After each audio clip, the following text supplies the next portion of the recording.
Hey everybody, how's it going? Welcome back to Copper Jacket TV. So I think most of us understand that there will always be a struggle to maintain our constitutional rights. There's always going to be somebody out there who doesn't like the freedoms that we enjoy, and they would like to see those rights taken away. That usually comes in the form of Congress passing bills that restrict our rights, which is exactly what we have here. A new bill that was just introduced that would not only ban bulk ammo, but add a ton of new regulations on top of all ammunition transactions. So let's talk about this new bill that was just introduced in the Senate. This video is proud to be sponsored by American Hartford Gold. Listen, if there is one thing that those of us in the firearms community understand, it's that you cannot rely on the government for your protection. Not with your life, and especially not with your wealth. Look, throughout our lifetime, the dominance of the US dollar was unquestioned, but that may be changing. As we face unprecedented inflation, the world's biggest economies are ditching the dollar for the yen. Banks are failing left and right, and the government is discussing a total control of all of your money with the new digital dollar. Don't let your life savings become a casualty of failing corporations or currency wars. Now is the time to call the only precious metal dealer that I trust, American Hartford Gold. They'll show you how to protect your savings and retirement accounts by diversifying your wealth portfolio with physical gold and silver. With the finest products, amazing customer service, and a buyback commitment. American Hartford Gold has a 5-star rating from thousands of reviews and an A+ from the Better Business Bureau. American Hartford Gold supports content like this that is committed to bringing you the truth.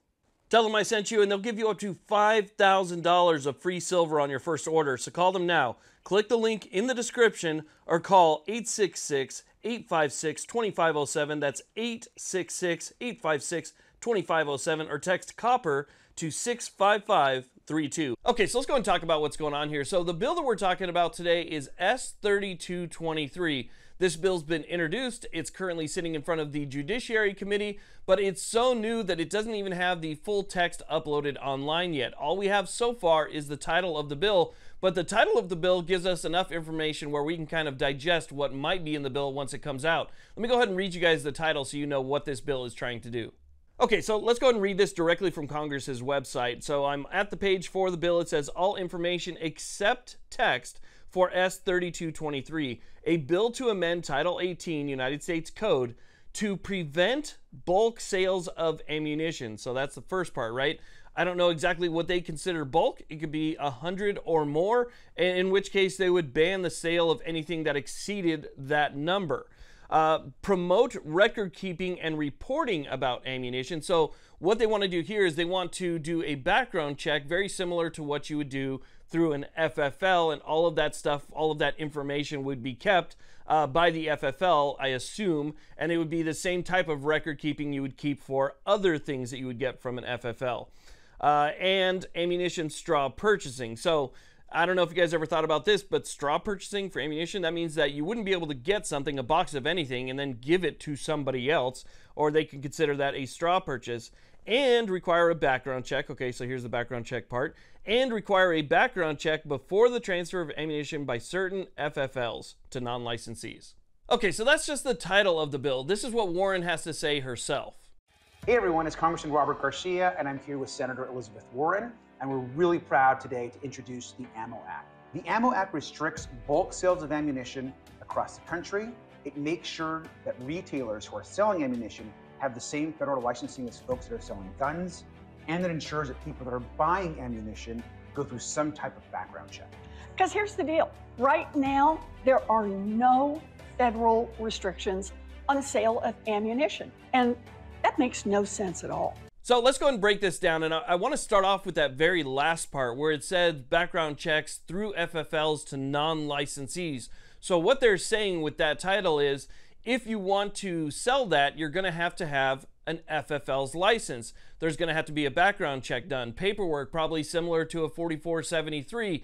A fee is going to have to be paid for that paperwork. So you're not going to be able to go to any normal mom and pop place or some place that sells tools and that.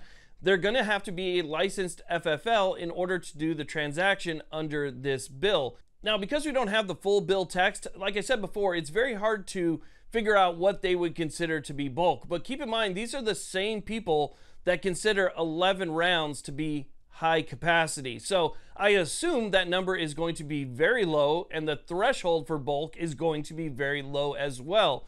And then straw purchases and all that other stuff, it's all going to be in there. And when the actual text comes out, we'll break it down and see exactly what they're trying to ban and what they're trying to block with this. But this is the same stuff that we get all the time. So I personally think this is in response to Bruen, because as of right now, we're seeing multiple states have their laws overturned or enjoined, barred from enforcement, and that has to do with the fact that there is no historical analog, no historical tradition of that type of firearm regulation. And so again, all of these states that have been just running rampant lately with their laws are having those laws now overturned. So instead of going after the same old thing over and over, I think what they're trying to do now is simply just expand on what they feel like they have a right to regulate, which they don't, because they're protected by the Second Amendment, just like something with a serial number is. They don't understand that. They don't understand that arms are what's protected, and we already know that the Supreme Court has said that magazines are arms and that firearms are arms, obviously, and that anything that you can hold in your hand for your own defense is considered an arm. So these qualify as being protected by the Second Amendment as well. And so even if this were to pass, we could use the Bruen standard to go after it as well. But that's what they're going to try and do. They're going to try and expand and broaden what they try and go after in the future. So I wanted to make you guys aware of that. And if we get the full text here soon, and we actually are able to see what's written in the bill, I'll bring that to you so we can get some real hard numbers on it. But I want to thank you all very much for watching. I really do appreciate it. If you live within her district, please reach out and let her know that you do not stand for this whatsoever and to stop infringing on our constitutional rights. Thanks again for watching. You guys have a great day.